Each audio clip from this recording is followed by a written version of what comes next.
হে ঈমানদার বান্দা বান্দি, তোমরা আমি আল্লাহকে ভয় করো, ভয় করো, শুধু ভয় করিয়া না, এবং তোমরা ওই আমি আল্লাহর সাদিকিন বান্দা, যারা নেককার বান্দা, তাদের সঙ্গী হয়ে যাও।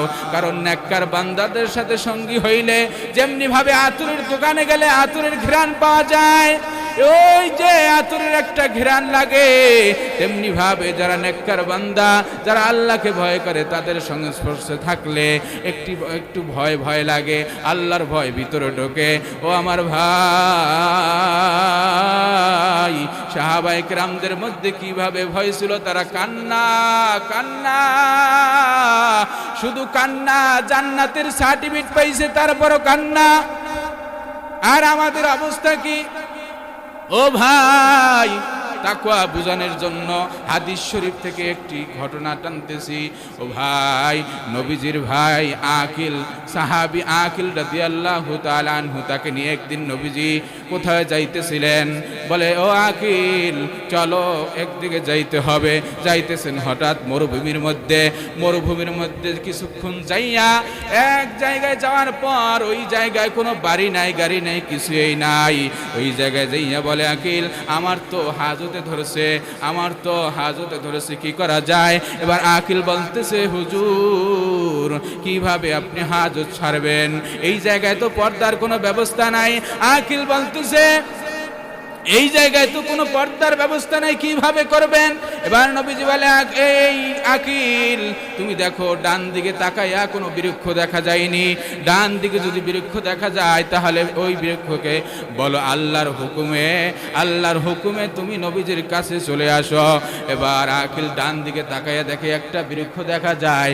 এবার আকিল এই কথা বলার পর নবীজি বলে, তাহলে ডাক দাও। ডাক দিল যে, বৃক্ষ, তুমি আল্লাহর হুকুমে নবীজির কাছে হয়ে যাও।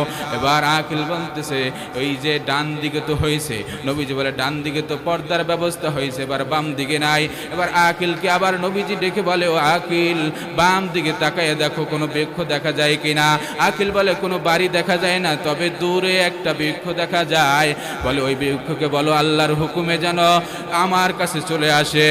আকিল বলতেছে, ও বৃক্ষ, তুমি আল্লাহর হুকুমে নবীজির কাছে চলে এসো। বলতে দেরি, আসতে দেরি নয়। এবার নবীজি বলে, ডান দিকে হলো, বাম দিকে হলো, এবার তো পিছনেও রইল, সামনেও রইল। এবার আকিলকে বলতেছো, আকিল, পিছনে দেখো কোন বৃক্ষ বা বাড়ি দেখা যায়। কেমনে তাকওয়াবান হওয়া যায়, কেমনে আল্লাহর প্রিয় বান্দা হওয়া যায়, এই প্রতিযোগিতা খুব কমই দেখা যায়, ঠিক কিনা কন? কেমনে একটু জেনে শুনে আমল করা যায়, সেই দিকে মানুষ নাই। আছে মসজিদে গেলে দেখা যায় বারবার টাইমের দিকে তাকায়, আছে না নাই? হুজুরে আজকে দেরি করে ফেলাইছে, আজকের বয়ান এত দেরি হয়ে গেছে, আমাদের এই কাজ সেই কাজ। কিন্তু তোমাকে যে উদ্দেশ্য নিয়ে আল্লাহ তাআলা পাঠিয়েছেন, সেই উদ্দেশ্য তো তুমি ভুলে গিয়েছো। দুনিয়ার নাজ নেয়ামতে মগ্ন থেকে আল্লাহকে ভুলে গেছে। এই দুনিয়ার মোহে পড়ে কতেক মুসলমান, নামাজ রোজা সব ছাড়িয়া দেখে টিভির গান, ওরা কেমন মুসলমান, ঠিক কিনা? টিভির গান দেখে কি দেখে না? টিভির দিকে তাকাইলে এই সময় আর টাইমের খবর নাই, ঘন্টার পর ঘন্টা চলে যায়, কিন্তু টাইমের দিকে খেয়াল নাই। মসজিদে গেলেই পেট ব্যথা শুরু হয়ে যায়, ঠিক কিনা বলেন? এই দুনিয়ার মোহে পড়ে কতক মুসলমান, নামাজ রোজা সব ছাড়িয়া দেখে টিভির গান, ওরা কেমন মুসলমান।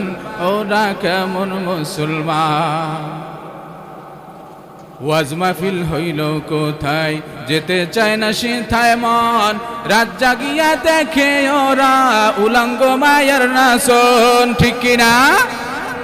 রাত জাগিয়া দেখে কি দেখে না? রাত্র শেষ করে ফেলায়, তারপর নাচ শেষ হয়।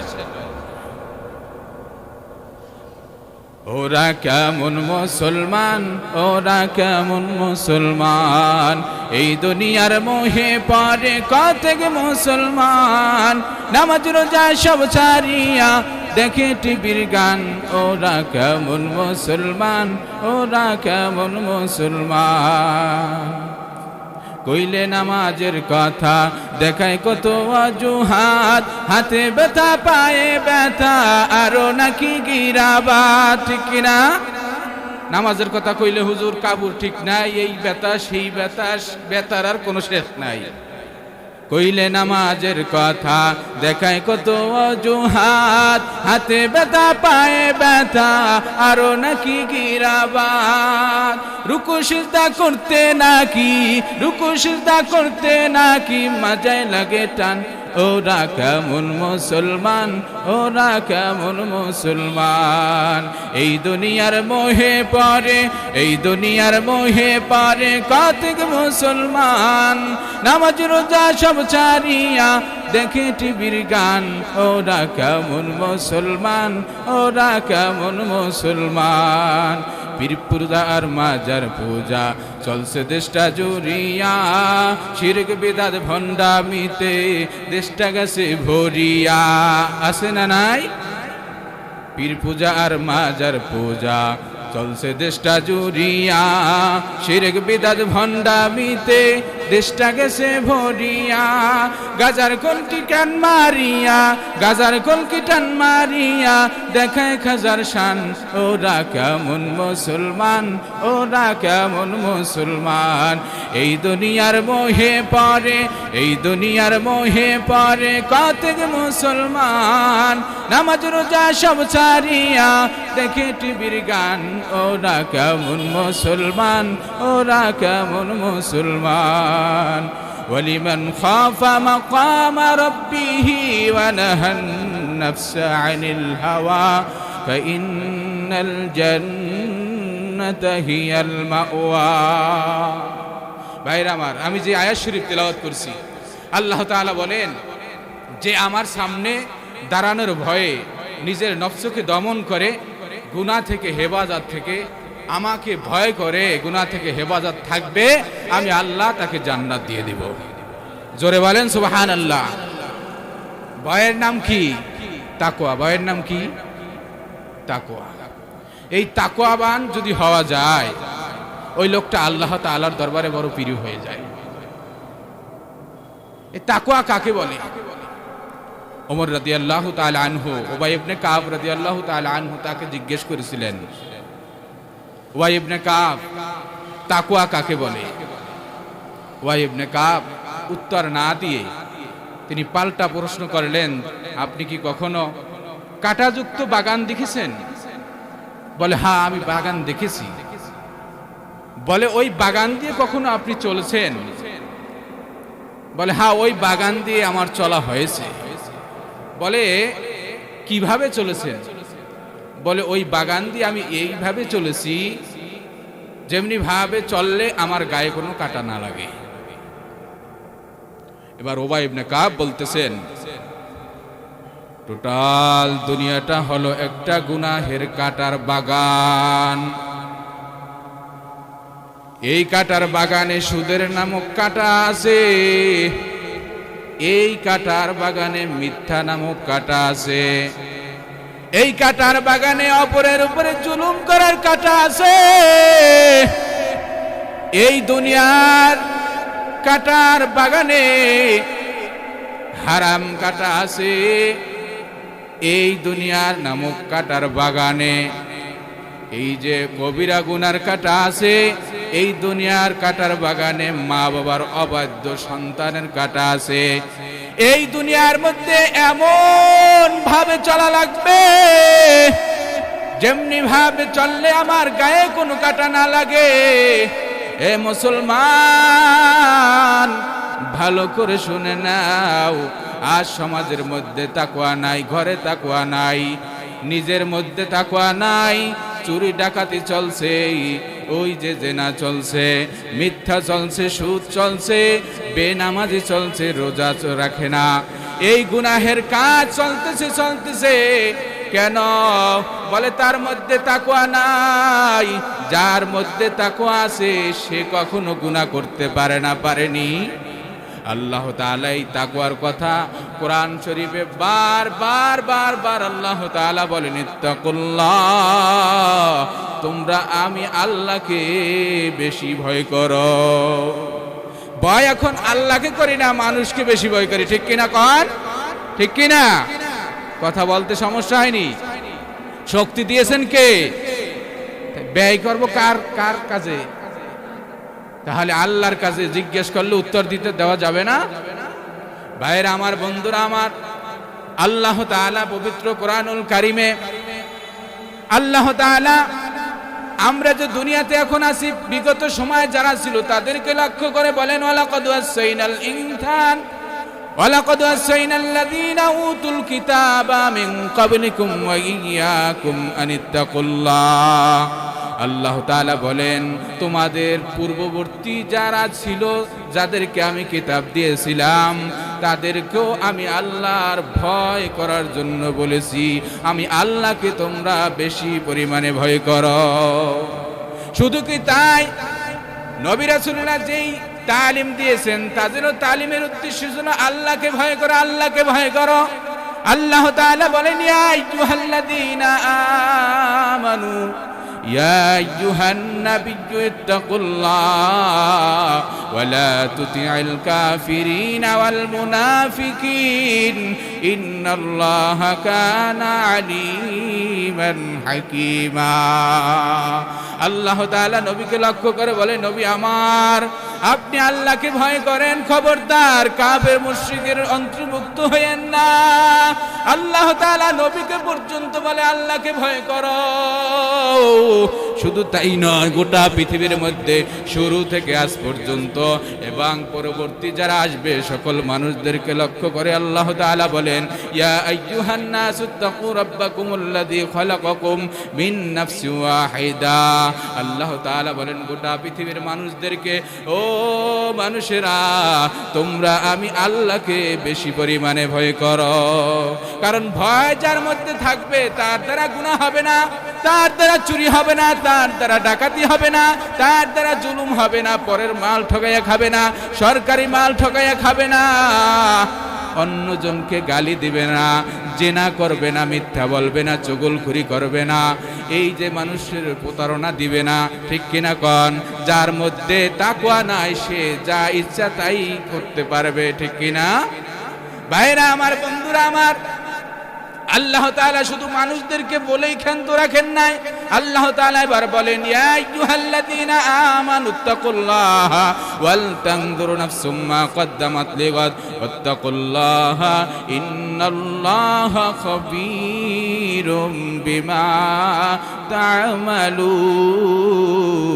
তা'মালুন। আল্লাহু আকবার বলেন। আল্লাহ তাআলা বলেন, যারা ঈমান এনেছো, ঈমান কয় জিনিসের নাম? বলে মুখে স্বীকার করা লাগবে, অন্তরে বিশ্বাস করা লাগবে, তদ অনুযায়ী আমলে পরিণত করা লাগবে। শুধু বলি আমার ঈমান আছে বলে হুজুর নামাজ পড়ি আর না পড়ি, প্রসাব করে ইস্তেঞ্জা করে, ঢিলা নেই আর না নেই, আমি আপনার থেকে অনেক ভালো, আমার ঈমান বড় তাজা, বলে কি বলে না? 5 বেলা ইস্তেঞ্জা করে, টিস্যু নেয় না, কিন্তু তার ঈমান বড় তাজা, নামাজ এক ওয়াক্ত পড়ে না। ঈমান কয় জিনিসের নাম? 1 নম্বরে মুখে স্বীকার করা লাগবে। কয় নাম্বার? মুখে স্বীকার করা লাগবে, দিলে বিশ্বাস করা লাগবে, তদ অনুযায়ী করা লাগবে, তাহলে ঈমান গ্রহণ করা হবে। আর নিজের এই যে 6টা জিনিস বিষয়ে বিশ্বাস করা লাগবে, যদি এই বিশ্বাস করতে পারি আর তদ অনুযায়ী আমল করতে পারি, আল্লাহ তাআলা ওই বান্দা এবং বান্দীদেরকে লক্ষ্য করে বলে, হে ঈমানদার বান্দা বান্দীগণ, তোমরা যারা ঈমান এনেছো, আমি আল্লাহর প্রতি ঈমান এনেছো, তোমাদেরকে লক্ষ্য করে বলি, তোমরা আমি আল্লাহকে বেশি পরিমাণ ভয় করো, আর পরবর্তী জীবনের জন্য, আগামী কালকের জন্য কি পুঁজি গ্রহণ করছো সেই চিন্তা ভাবনা করিয়া তারপর সামনে পথ অগ্রসর হইও। আগামীকাল বলতে কি কবরের জিন্দেগি, পরকাল জিন্দেগির জন্য। আমরা কি দুনিয়াতে সামনে 1 বছর কিভাবে ভালো থাকা যায়, সেই ভালো থাকার জন্য কত টাকা পয়সা জমা রাখি যে আগামী 1 বছর থাকবো, ভালো থাকবো, এই জন্য এই টাকা লাগবে।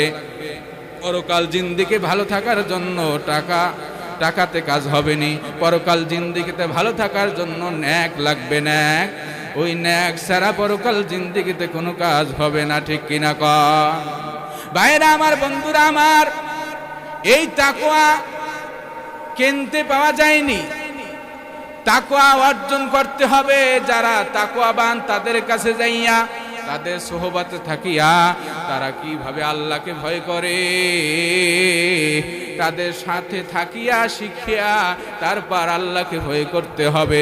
যেমনি ভাবে ব্যবসা করতে হইলে ব্যবসায়ীর সাথে থাকতে হয়, কেমনে ব্যবসা করে কেমনে ব্যবসা করে, এই শিক্ষা গ্রহণ করিয়া তারপর ব্যবসা করে। ওই অমনি ভাবে আল্লাহকে কিভাবে ভয় করা দরকার, ওই যে সাদিকিন বান্দাদের সাথে থাকিয়া তারপর আল্লাহ তাআলার এই ভয় নিয়ে সামনে অগ্রসর হইয়া তারপর সামনের পথে আমাদের যাইতে হবে। আল্লাহ তাআলা বলেন, ইয়া আইয়ুহাল্লাযীনা আমানুত্তাকুল্লাহ ওয়া কুনু মা'আস সাদিকিন। হে ইমানদার বান্দা বান্দি, তোমরা আমি আল্লাহকে ভয় করো, ভয় করো, শুধু ভয় করিয়া না, এবং তোমরা ওই আমি আল্লাহর সাদিকিন বান্দা, যারা নেককার বান্দা, তাদের সঙ্গী হয়ে যাও। কারণ নেককার বান্দাদের সাথে সঙ্গী হইলে যেমনি ভাবে আতরের দোকানে গেলে আতরের ঘ্রাণ পাওয়া যায়, ওই যে আতরের একটা ঘ্রাণ লাগে, তেমনি ভাবে যারা নেককার বান্দা, যারা আল্লাহকে ভয় করে, তাদের সংস্পর্শে থাকলে একটু ভয় ভয় লাগে, আল্লাহর ভয় ভিতরে ঢোকে। ও আমার ভাই, সাহাবায়ে কেরামদের মধ্যে কিভাবে ভয় ছিল, তারা কান্না কান্না, শুধু কান্না। জান্নাতের সার্টিফিকেট পাইছে তারপরও কান্না। আর আমাদের অবস্থা কি? ও ভাই, তাকওয়া বুঝানোর জন্য হাদিস শরীফ থেকে একটি ঘটনা টানতেছি। ও ভাই, নবীজির ভাই আকিল, সাহাবী আকিল রাদিয়াল্লাহু তাআলা আনহু, তাকে নিয়ে একদিন নবীজি কোথায় যাইতেছিলেন। বলে, ও আকিল, চলো একদিকে যাইতে হবে। যাইতেছেন হঠাৎ মরুভূমির মধ্যে কিছুক্ষণ যাইয়া এক জায়গায় যাওয়ার পর ওই জায়গায় কোনো বাড়ি নাই, গাড়ি নাই, কিছুই নাই। ওই জায়গায় যাইয়া বলে, আকিল, আমার তো হাজতে ধরেছে, কি করা যায়? এবার আকিল বলতেছে, হুজুর, কিভাবে আপনি হাজত ছাড়বেন? এই জায়গায় তো পর্দার কোনো ব্যবস্থা নাই। আকিল বলতেছে, এই জায়গায় তো কোনো পর্দার ব্যবস্থা নাই, কিভাবে করবেন? এবার নবীজি বলে, এই আকিল, তুমি দেখো ডান দিকে তাকাইয়া কোনো বৃক্ষ দেখা যায়নি। ডান দিকে যদি বৃক্ষ দেখা যায় তাহলে ওই বৃক্ষকে বলো আল্লাহর হুকুমে তুমি নবীজির কাছে চলে আসো। এবার আকিল ডান দিকে তাকাইয়া দেখে একটা বৃক্ষ দেখা যায়। এবার আকিল এই কথা বলার পর নবীজি বলে, তাহলে ডাক দাও। ডাক দিল যে, বৃক্ষ, তুমি আল্লাহর হুকুমে নবীজির কাছে হয়ে যাও। এবার আকিল বলতেছে, এই যে ডান দিকে তো হয়েছে, নবীজি বলে ডান দিকে তো পর্দার ব্যবস্থা হয়েছে, এবার বাম দিকে নাই। এবার আকিলকে আবার নবীজি ডেকে বলে, ও আকিল, বাম দিকে তাকাইয়া দেখো কোনো বৃক্ষ দেখা যায় কিনা। আকিল বলে, কোনো বাড়ি দেখা যায় না, তবে দূরে একটা বৃক্ষ দেখা যায়। বলে, ওই বৃক্ষকে বলো আল্লাহর হুকুমে যেন আমার কাছে চলে আসে। আকিল বলতেছে, ও বৃক্ষ, তুমি আল্লাহর হুকুমে নবীজির কাছে চলে আসো, নবীজির কাছে চলে এসো। বলতে দেরি, আসতে দেরি নয়। এবার নবীজি বলে, ডান দিকে হলো, বাম দিকে হলো, এবার তো পিছনেও রইল, সামনেও রইল। এবার আকিলকে বলতেছো, আকিল, পিছনে দেখো কোনো বৃক্ষ বা বাড়ি দেখা যায়নি। পিছনে তাকায়া দেখে কোনো বাড়ি দেখা যায় না, একটা বৃক্ষ দেখা যায়। এবার আকিল ডাক দিতেছে, ও বৃক্ষ, আল্লাহর হুকুমে তুমি চলে আসো নবীজির কাছে। পিছনে ওই বৃক্ষ আল্লাহর হুকুমে চলে আসলো। এবার নবীজি বলতেছে, ডানে হলো, বামে হলো, পিছনে হলো, সামনে তো ফাঁকা রইল, সামনে তো পর্দার ব্যবস্থা হইল না। এবার ওই আকিলকে এবার বলতেছে, আকিল, নবীজি এবার বলতেছে, আকিল, দেখো সামনে কোনো বাড়ি বা বৃক্ষ দেখা যায়নি। এবার আকিল তাকায়া দেখে অনেক দূরে একটা বৃক্ষ দেখা যায়। আকিলকে নবীজি বলে, ও আকিল, তুমি বলো আল্লাহর হুকুমে যেন ওই বৃক্ষ আমার কাছে চলে আসে। এবার ওই বৃক্ষ আল্লাহর হুকুমে চলে আসলো। আসার পরে নবীজি হাজত সারলেন। হাজত সারার পরে এবার আকিল বলতেছে, বুঝলাম না তো কিছু। আপনি হাজত সারলেন, আবার এই যে বৃক্ষগুলো আপনি তাড়াইয়া দিলেন, তাড়াইয়া দেওয়ার পর ওই বৃক্ষ চলে গেল, কিন্তু আপনি যে হাজত সারলেন, ময়লা মল কই, মল কোথায়? এবার নবীজি বলতেছে, শোনো আকিল, আমি মল ত্যাগ করার পর, এই যে হাজত সারার পর এই যে মাটিগুলো কিভাবে তাড়াতাড়ি আমার এই যে হাজত সারার পর এটা খাওয়ার জন্য এরা প্রতিযোগিতা সৃষ্টি করে। আমার হাজত কেউ কখনো দেখতে পারে নাই, আর কখনো দেখতে পারবে না আকিল। এবার আকিল আর নবীজি সামনে কিছু সময় হাঁটার পর এবার আকিল বলতেছে, নবীজি, আমার তো আপনাকে এখন উপকার করলাম, এখন তো আমার উপকার করা দরকার। এবার আকিল বলতেছে, এই আমাকে উপকার করতে পারবেননি নবীজি? নবীজি বলে, কি উপকার? তোমার কি আবার হাজতে ধরছে নি?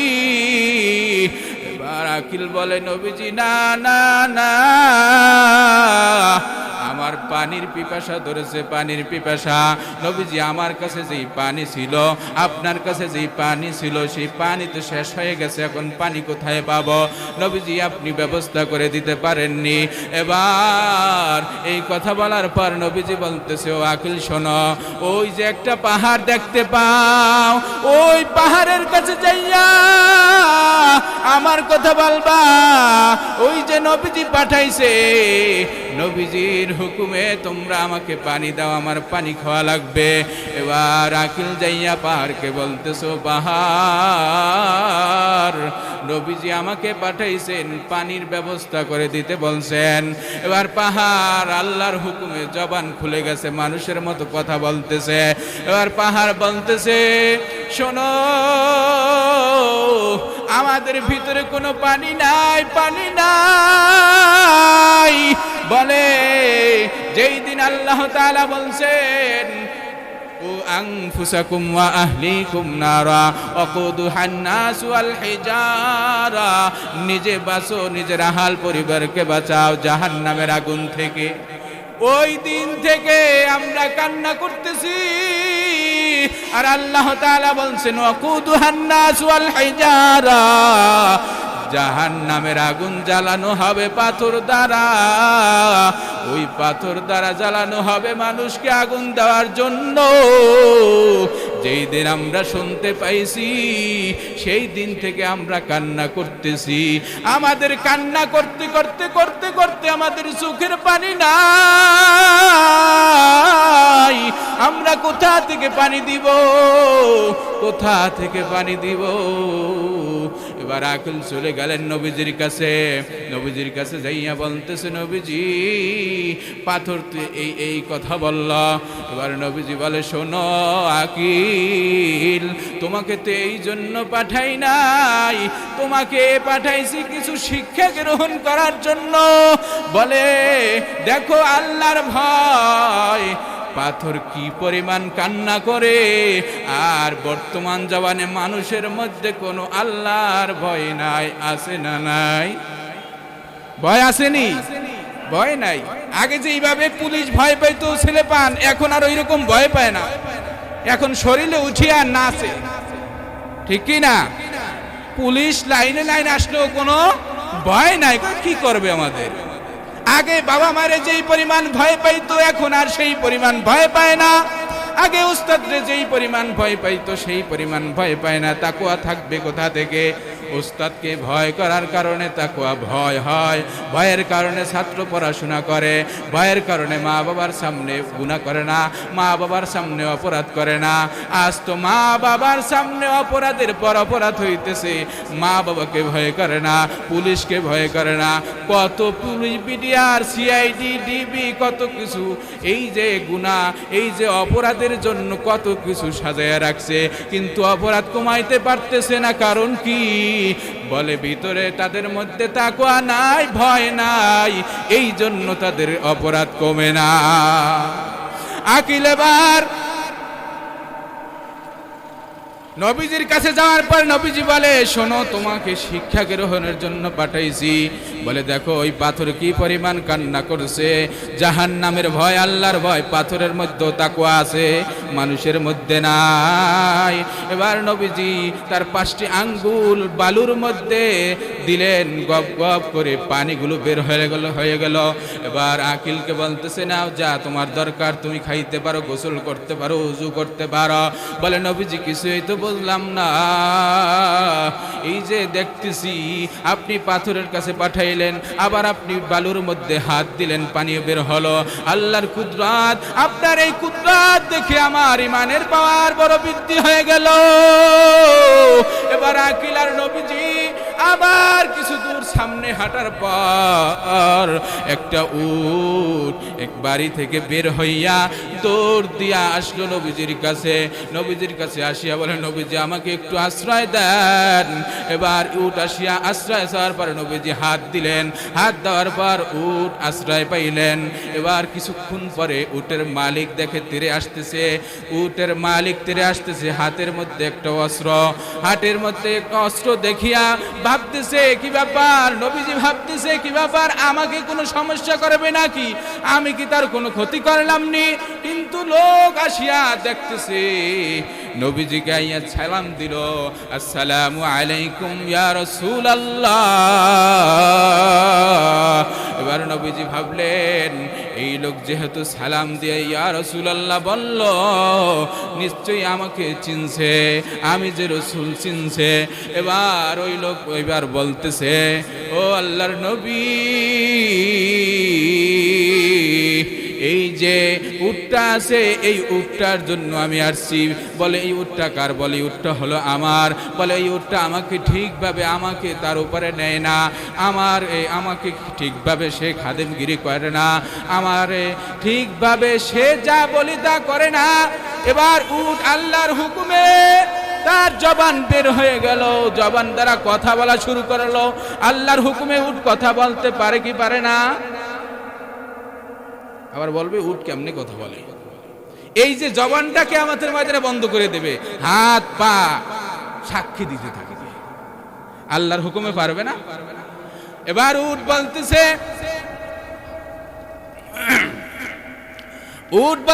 শোনেন নবীজি, আমার মালিক যেই কথা বলছে সবই সত্য বলছে, সবই সত্য বলছে। শোনেন ও নবীজি, আমার মালিক, এই মালিকের মধ্যে ভয় নাই, আল্লাহর ভয় নাই। এই মালিক যখন এই রাত্র হয়, ওই যে আড্ডায় লিপ্ত থাকে, বাজার ঘাটে বিভিন্ন আড্ডায় লিপ্ত থাকে, নামাজ এশারও পড়ে না, ফজরও পড়ে না। ওই মালিক এই যে নামাজ পড়ে না, আল্লাহ তাআলার অবাধ্য চলতেছে, এই জন্য আমার বড় ভয় হয়, আমার বড় ভয় হয় আল্লাহর অবাধ্য চলার কারণে আমার আল্লাহ নাকি গজব নাজিল করবে। এই গজবের জন্য আমি ভয়ে তার বাসা থেকে ছুটিয়া আপনার কাছে আশ্রয় এসেছি। উটের মধ্যে আল্লাহর ভয়। এবার আকিল বলতেছে, নবীজি, এই ঘটনাগুলো দেখিয়া আমার ঈমান আরো আরো বৃদ্ধি পাইয়া গেছে। এবার উটের মালিক বলে, নবীজি, আমি আর কখনো নামাজ ছাড়ব না, আমি আর কখনো নামাজ ছাড়ব না। আমি আজকে তওবা করে নিলাম, আমি প্রতি ওয়াক্ত নামাজ ঠিকভাবে আদায় করব। কেমন করে ঘুমাও তুমি, কেমন করে ঘুমাও তুমি, ফজর করে কাজা, এমন তো হতে পারে জোহরে জানাজা, এমন তো হতে পারে জোহরে জানাজা।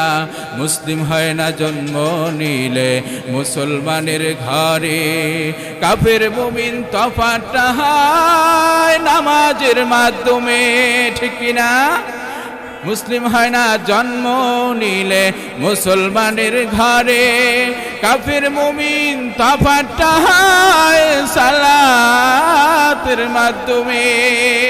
এ জীবনে সালাত যেন কবু হয় না কাজা, এমন তো হতে পারে জহুরে জানাজা, এমন তো হতে পারে আসরে জানাজা, এমন তো হতে পারে মাগরিবে জানাজা, জহুরে জানাজা, এমন তো হতে পারে জহুরে জানাজা।